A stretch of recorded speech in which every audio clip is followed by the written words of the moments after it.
I am going to be reacting when um, Trump humbled Kyle Kulinsky after the 2024 presidential election. Um, Kyle Kulinsky was humbled. So I am going to be reacting to one of his videos. Um, so here.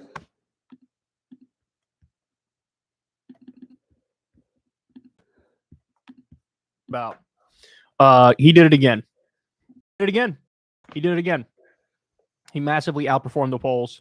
I thought there was going to be a sleeper Kamala vote.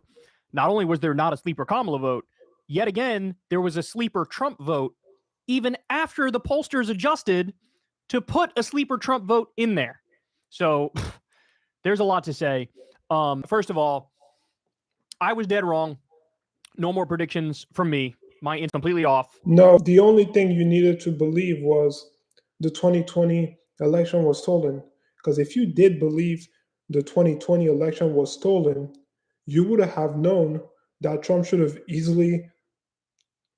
Um, it would not have come to a surprise to you that Trump should have easily won Michigan, Wisconsin, Pennsylvania, Arizona, Georgia, and then flip Nevada. But you did not want to believe that. That's why you were looking like an idiot in your election map prediction. You also have to listen to the polls again. I think we're watching the death of the polling industry at the moment because this is enough misses, enough times where people are like, okay, you guys are just completely and utterly fucking guessing and your models are just pulled out of your ass. Yeah. So the poll that you should pay attention to is the betting market, the cookie bakery sales, Rasmussen, and Trafalgar Group, because these are accurate pollsters. That's the big takeaway. But why did this happen? How did this happen? Look, you're asking the wrong guy because I thought it was going to go the other way. I thought Kamala I thought Kamala ran a much better campaign than Hillary 2016. In 2019, I could kind of see the Trump win coming. I certainly thought it was on the table. He was running a much better campaign, and I thought he was running a whole campaign. But this time, I did not see it coming at all. Yeah, but me, I saw the Trump win coming. When RFK Jr. dropped out of the race, I saw Trump win coming.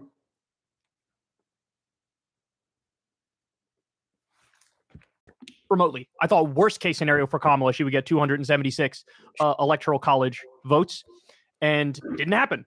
It just didn't happen. So how do we get to this point? Look, I guess it's pretty straightforward, but this was just an anti-incumbency election. I didn't think she would get tarred with incumbency. I thought that would be squarely on Joe Biden, and she sort of escaped that by being not Joe Biden. Turns out that was wrong. She was tarred with incumbency because she is the sitting vice president. It looks like that argument mattered. So this was the voters basically paying back Democrats for what they view as a bad economy and inflation.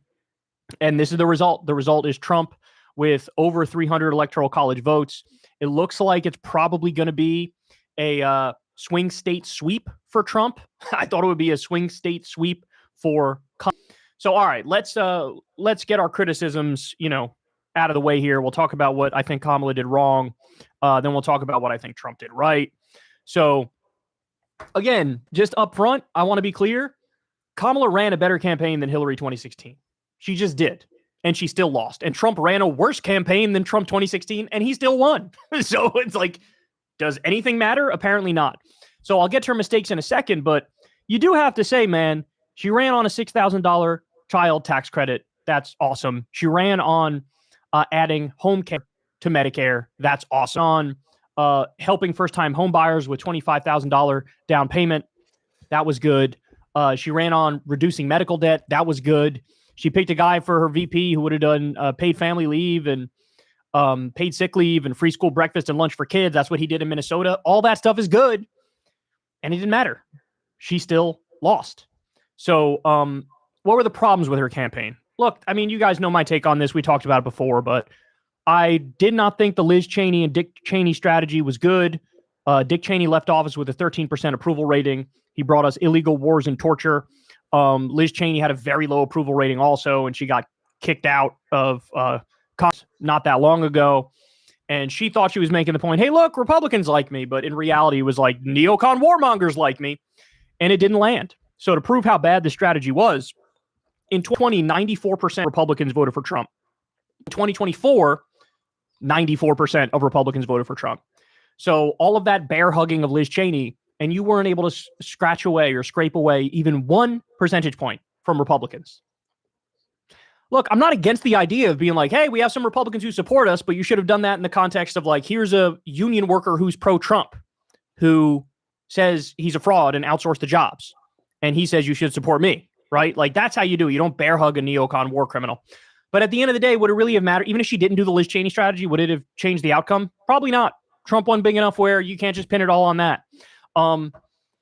The biggest mistake of Kamala was separating more from Biden. Was very famously asked on The View and on late night talk shows, hey, how are you different from Biden? What would you do differently? And she didn't have an answer.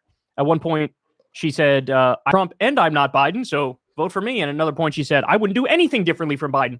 That's bad. that was the worst moment of the campaign. And look, on Gaza is a great example of this. Here you have Joe Biden arming and funding a genocide, and Kamala Harris didn't really change one iota from Biden. She would do the both sides rhetoric, but she made clear we're going to keep sending money and weapons to Israel. That's just one example of many, but you needed to separate more from Joe Biden, and she didn't. The other thing is, look, I think it's fair to say at this point, the era of professionalism in politics is over. Nobody wants a polished politician. Hillary was a... And also, it's not that they don't want a polished politician. Trump was and is a businessman. He's not that he's a celebrity. He's a businessman. He built things.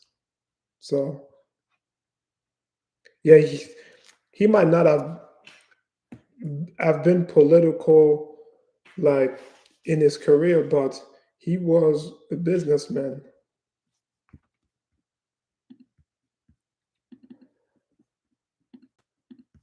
Politician, she lost. Kamala, polished politician, she lost. Trump is not polished. He won twice and lost once. Biden, and he won, right? So in today's day, professionalism and being polished equals inauthenticity or insincerity to voters. And so Democrats really need to digest that and stop running these like very professional and polished politicians. That era is dead and gone. The other thing, you have to bring this up in the context of this conversation. Did gender play a role? Right? In 2016, when Hillary lost, I was on the front line saying, no, it is 100% not because of her gender. She just ran a bad campaign, right? But this Kamala campaign was way better than the Hillary campaign, and the Trump campaign was way worse than Trump 2016, and Trump still won. So does gender play a role where some percentage of people were just like, I just don't want to see it? It's possible, right? It's absolutely possible. All right, so now let's talk about Trump. Look, the guy has 9 lives politically. It is insane, the stuff he gets away with. 91 criminal charges. He's already a convicted felon. He already is liable for tax fraud and insurance fraud and business fraud. He's already an adjudicated sexual user. He tried to overthrow the last election. He did the fake elector scheme, and he did... Yeah. And also, it's not gender that play a role. It's just that Harris was just that unpopular. And also, if the Democrat actually did run a primary, maybe they would have got the best candidate to be the nominee and then win the 2024 election, and they would have still hold on to that talking point that the Republican candidates are illegitimate because they can't win the popular vote. Let's just imagine if they actually ran a primary and RFK Jr. Had been the nominee, because he believed he could have beaten Trump, and he had polls that showed that he could beat Trump. So maybe if they actually did run a primary, the Democrat probably could have won. I'm just saying.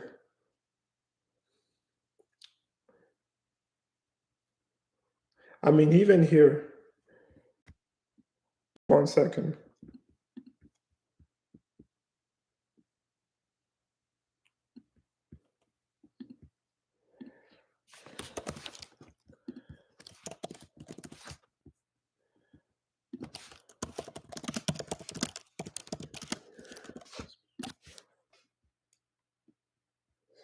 So this is from a year ago.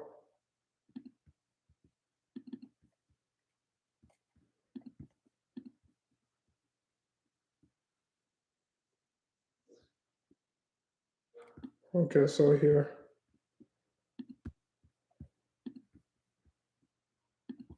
Believe none of those. Immediately cut in. This debate.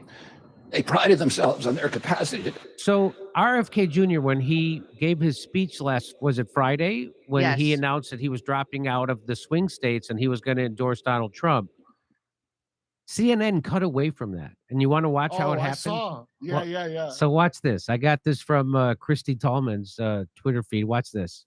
My uncle and my father both relished debate.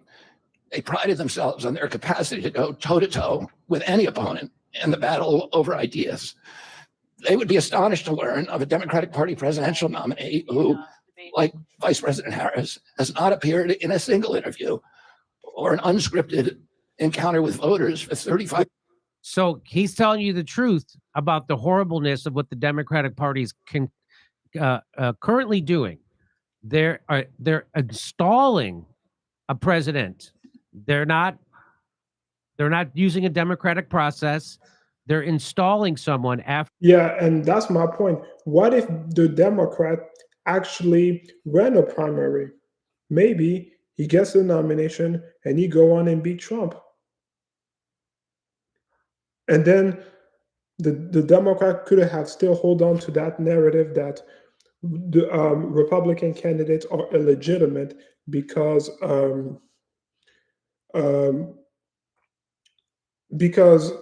they only got elected via the electoral college, not the popular vote. But because the Democrats were not democratic,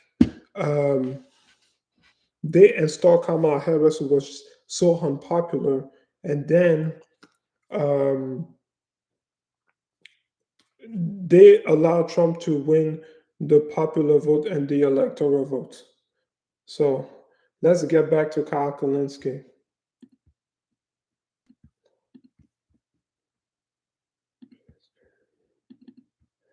So here. An attempt on this man is endless. And it didn't matter. None of it mattered. None of it mattered. So why did he win? We're all taking stabs in the dark here, but for one thing, I'd say Trump is nothing but the master of branding. He's the master of branding. So his whole I'm going to fix everything. We're going to make America great again. I am the strong man. Believe in me. I'll take care of it all. You don't even worry about it. For whatever reason, Americans like that. They like the idea of strong man. They like the idea of a dude who's like, I got this. Don't worry. Doesn't matter how preposterous and arrogant and over the top the character is. They like it. And Trump has branded himself as Trump equals success. And apparently that worked. As I pointed out before, I think people like the no filter and the arrogance. They think the arrogance is just confidence, and they think the no filter is honesty. So he picked up in like every demographic group, guys. Kamala underperformed Biden 2020, and Trump overperformed Trump 2020. The other thing is, people want the show. People want the show, and Trump delivers the show. He delivers charisma. He delivers controversy. And it looks like Americans are just obsessed with the entertainment value of this stuff. And they go, hey, that guy's never going to be a dull moment with that guy. Let's go in that direction. So they did. The other thing is, I think people want big change. And Trump is a revolutionary conservative. And I don't know. It's possible America is just way more conservative than I thought. But what I think people will find out is, yeah, you want the revolution part, but you actually don't want the conservative part. And when he enacts a conservative agenda, everybody will be like, oh, fuck, this sucks. No, it does not. It is great. It was great in 2017 through 2020. No tax on, you reach record low unemployment. for all demographic, and even with COVID, the economy was still bouncing, was still doing really good. Um, they recovered 11 million jobs out of the 22 million job they lost. 56% of Americans said they were better off during a deadly pandemic, which was which is way more higher than George W. Bush when he ran for re-election in 2004, and way more than Barack Obama when he ran for re-election in 2012. And that was during a pandemic. Let that sink in. Right. So we'll find out in due time, but that's my guess on that. And then the final point is, and we'll talk about this in a separate segment, Dems are doing the exact wrong thing in reaction, right? I could already see it coming. They're going to go, we got to get more right wing. We got to get more fascist. We got to be more like Trump in order to win. The reality is what Trumpism proves is he absolutely positively super served his base. And that worked to also get moderates and independents and pick away numbers in every demographic group in the country. It worked. So Democrats, you need to start super serving your base, right? And you need to throw red meat to your base. And maybe that's actually the way you expand the coalition, by standing for something, believing in something, and super serving your base. And if people see you're actually delivering for them, they're more likely to deliver for you. But with him, I don't know, man. The takeaways are very, very bleak. I mean, I think it's undeniable at this point that he has a cult, and they just rewarded him for all of the horrible things he did. I have to say, I am very doomer-pilled at the moment. My faith in the American electorate has plummeted. Because ultimately, at the end of the day, the only things that mattered, vibes were the most important thing, and Trump was winning on the vibes. And just, hey, anti-incumbency. You're not the person in power now, so we're going to go with you. That ended up winning the day. It didn't matter that he ran on mass deportations and across-the-board tariffs and retribution against his enemies. None of that mattered. He still ended up winning. It kind of reminds me of when I was in middle school. I had a mock trial that I had to do, and the girl who I was up against, who was the other attorney, she did all this preparation, did all of her homework, had all her arguments laid out, went up there and delivered it. And then I did zero preparation, got up there and shot from the hip. And I ended up winning. And I remember thinking afterwards, that is totally unfair. This poor girl worked her ass off and lost. And I just got up there, did no preparation, and won. It sort of feels a lot like that, doesn't it? It feels a lot like that. By the way, I should also point out there were 32 different bomb threats in 5 states. Not that, if that didn't happen, Kamala would have won. But, it's kind of crazy. No, this is just lame excuses. She was going to lose. Once RFK Jr. dropped out of the race, I knew Trump was going to win. It was going to be a sweep. And in my map prediction, the state that I got wrong was New Mexico, and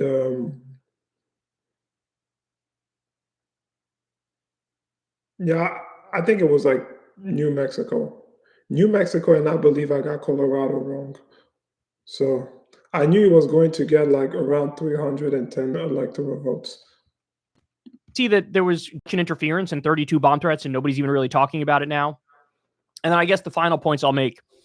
Look, man, the power of propaganda matters here too, right?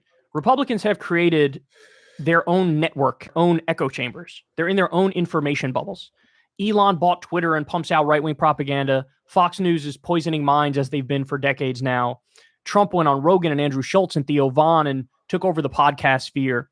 And there were consequences to that. Again, he's picking up with demographics you wouldn't expect him to pick up with.